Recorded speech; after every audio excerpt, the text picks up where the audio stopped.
And on today's show, how to manage agent expectations.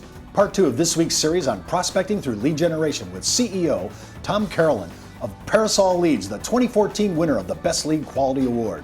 Hi everyone, I'm Steve Savant, syndicated financial columnist and contributing author to Backroom Technician in Innsbruck.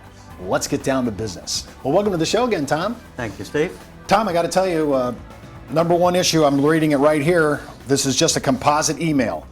Steve, thank you for your knowledge. That's great. Thank you for the technology information that you guys put out. It's fantastic.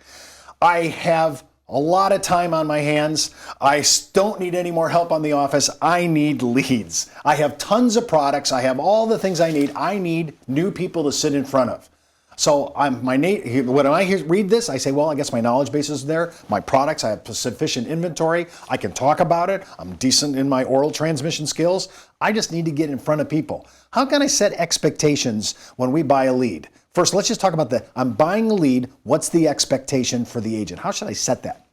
We speak to many agents, and one of the questions we ask, which I think is a very powerful question, is we have feedback from clients that let us know that they are converting anywhere between 20 and 30, 40% on the leads that we provide to them. So in a question, we might say, if we can provide leads to you that convert at 20 to 30%, will you be happy with that? Mm-hmm. And generally the response that you get is very, very positive. Mm-hmm. But then we reverse that and we say, well, what if we provide leads to you and they convert, or 70% or 80% do not convert? Is that okay? Mm-hmm. And it's funny, you get a very different response to that. You need to understand that lead generation or leads are the cloud mirroring the real world.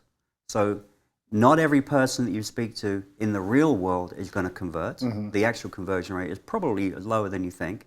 And the same thing in a high quality lead generation world. It's going to reflect the real world. Mm-hmm. Do you think it's reasonable to get in that slot that you just named, between 20 and 30% conversion rate? Do you think that's a reasonable rate? I think that if you approach it correctly, and if you realize that there is going to be a sales cycle, you're not going to convert 20% on the day that you get them. That's not going to happen. Mm-hmm. You need to go into a lead generation campaign with the correct expectations and understanding that some consumers will buy in a week, and some will buy in a month, and some will buy in 3 months. Mm-hmm. But the return on investment, I think a 20 or 30% return on investment over time is a good expectation. We've always had this debate about I have the difference between a shared lead and an exclusive lead. Right. Now let's just give me the definitions first, and then I have some questions for you. In my mind, I think share leads have a very good use in the marketplace, and I think that if you have the kind of agency or practice that will work well with those, maybe you're a little inexperienced and you need to get some practice. I think shared leads are great for that. I think that, but what is that though? What in that your terminology, a shared lead is it, that means that more than one agent's going to see that, or what? Yes, it's going to go to multiple agents. Okay. So the conversion rates will be lower. And the price tag is lower. Okay. Right. And you should perhaps have both lead types coming into your agency and compare the ROI, the return on investment on both, and determine which one is best for you. Well, just extrapolating from yesterday's conversation, if you're the guy that's jumping on the phone first, it sounds like you may have an advantage just from responding.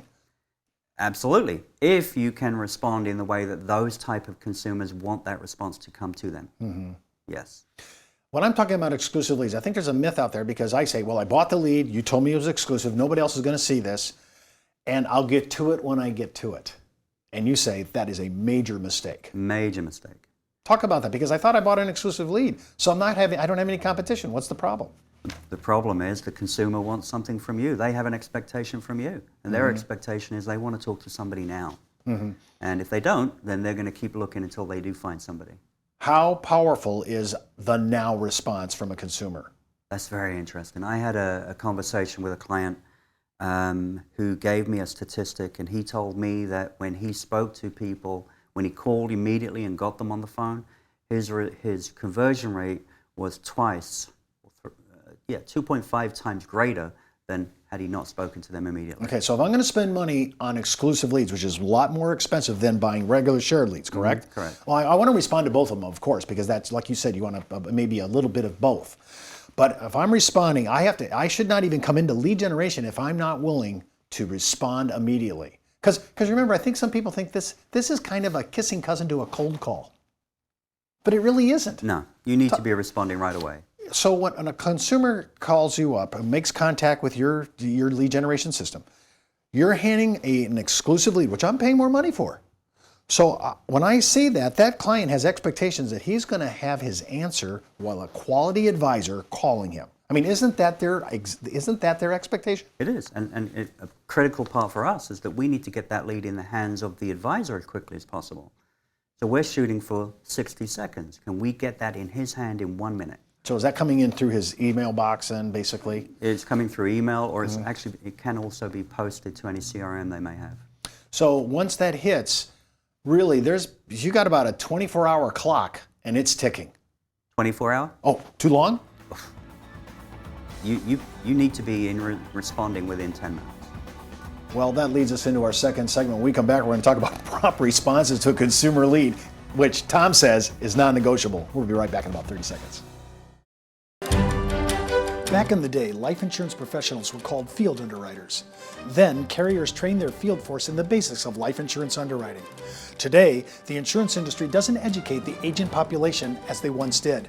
But now you can have the informed risk guide at your fingertips so you can illustrate a reasonable rate class for your life insurance prospects. Just request your copy of the Informed Risk Guide at downtobusiness.ashbrokerage.com. It's free from Ash Brokerage, the practice enhancement company. Well, we're back again with Tom Carolan from Parasol Leads, and really, honestly, Tom, I really enjoyed when you were talking about earlier that you started an agency, you feel their pain. Oh right? yeah, I've been there. there. You feel their pain. They're there, and this is how you kind of migrated over to becoming a lead generation because you were trying to create leads for your agency. That's right. And you did not like what was out there, and you said, "I think I can build a better mousetrap." Now, I know this sounds redundant, but I want to go through this because I want you to have a good experience with a lead generation system. Maybe it'll be Tom's. I want you to be able to see this. And when I say, I can't believe I said this, I said 24 hours, you said 24 hours, that hit your box, that came to your CRM, you should have picked up the phone and hit it right then and there. Absolutely. That's like a client calling you and you don't want to take the call. That's how you're going to get the best results. You're going to have a fantastic ROI if you can do that. Well, when I remember you were telling me you had a gentleman that came on the phone, he bought an exclusive lead, and he didn't respond because you do follow-up. You guys do R&D on this, don't you? We track when they're followed up on, and we know how long it takes for them to get back. So he came back to you, I think the story was like a week later. It was a week later. And he said, "It's my lead, I bought it, I'll get to it when I want to get to it." He just wasted his money. He wasted his money, and he isolated the fact that it was an exclusive lead, and I'm not sure whether he thought that the consumer would be waiting for him to get back to that. That's not the way it works. In my world of social media, I can only say that almost all the comments that we get off, whether it's on video or a blogging, almost all of it has to be responded to almost as soon as we can get to it. Otherwise, they're going to troll Google and they're going to look for somebody else that looks like maybe an advisor. Remember, everybody's posting their stuff out on LinkedIn now. So this is not something, when we buy an exclusive lead, if we don't respond right away, that consumer is going to start hunting down somebody else. Absolutely. If they don't, that's why they're online. That's the type of consumer that is online, that wants gratification instantly. When you look at shared leads, again, I want to go back to this because I just want to make sure I'm understanding you correctly. When I have a shared lead, how many people am I sharing with? In a normal lead, would you say? That's every lead generation company, every lead generation system is different. The average is probably maybe 4 to 5 times. So some agent may be getting 5, or some lead may actually have 5 possible agents to call. Perhaps. I can tell you, I mean, sure. in an exclusive lead generation service that we have, obviously it goes to 1. Other companies, they actually publicly state that they share it up to 8 times, others say 4 times. So it's somewhere in between there. Are all the agents in a shared lead, just in general, are they all receiving it at the same time too, the lead the same? Nanos of a second difference. Okay, but basically, pretty much real time. Okay, now I just saw I was on a site that talks about lead generation, and people are griping about this company and griping about that company, or saying, "Hey, I like this one." But I noticed also that there was an ad out there for it was shared leads that had already been sent out. Just they didn't do anything about it. They were really cheap. It was like a total retread. Is that really worth looking at? Because now this has already went through the 8 people that you've already talked to. Hopefully, they all tried call. And now we're getting a secondary or a tertiary lead. Is that worth anything? Well, remember, it's still the same consumer. It's still that online consumer that wants instant gratification. Still that consumer.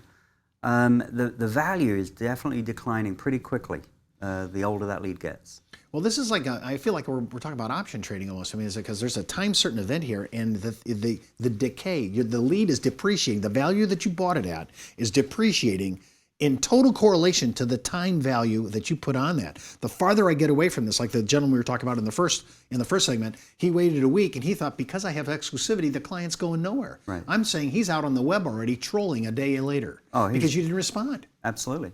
We sell leads in real time, or we don't sell them. Now, when people come to you, they know that then, right? You're telling Absolutely. them, and you were telling them, hey, you need to call. Right. Okay, and I think one of the reasons why I don't see call, I think people still associate cold calling and call reluctance with this kind of an area, which is not true, because really we have a client that actually made contact with us and wants a contact. They entered their information and they click submit, and then they're told you will be contacted by a local agent. Curious, So they're expecting that. on a regular lead, how long does it take a consumer to fill out a request? That varies. Some forms are much longer than others. A simple form can take 20 to 30 seconds. A more in-depth form, like an auto insurance form, that can be a couple of minutes. Now, when he's filling out, like I love the auto form, and I know you can't say this on the air, but you're actually working right now with a huge national firm, and they picked you up not only because of the quality award issue, but because they love your systems and why it works. I know that they have general agents that are overseeing their population, their agent population, and they are not handing leads to anybody who isn't hitting that phone immediately. Correct. I mean, to really bring the value up. When I'm looking at these kind of lead generation systems, and I've said, okay, I've identified my market. I know where I want to go with this. I think I would like to try a kind of a smattering. I want to try some exclusive leads versus share leads. If I'm doing this for the first time, Tom, first time I'm doing it, what would you tell me as far as the percentage? Should I do 20% exclusive, 80% shared? What should I do? I think there should be probably a higher percentage of shared because you're going into a campaign and you're going to be optimizing. So you want a lot of information. So early on, you're trying to grab as much demographic information as you possibly can, and your budget needs to go further. So I would say you need more shared, certainly a higher percentage of shared. So just 20-80, pretty good mix then? 60-40, perhaps. Oh, 60-40. Okay, now, so when I have that campaign, we're going to talk about this at the week. We're going to say, you'll also need to set up your office to be able to be ready to play with this. And we're going to talk about all that. And that's all the time we have for today. Remember, before moving forward with any of the ideas on our show, always consult your tax advisor, legal counsel, or broker-dealer compliance officer. Missed an episode? You can view all our episodes on downtobusiness.ashbrokerage.com. And remember, you could be wiser as an Ash Brokerage advisor. I'm Steve Savant. We'll see you tomorrow.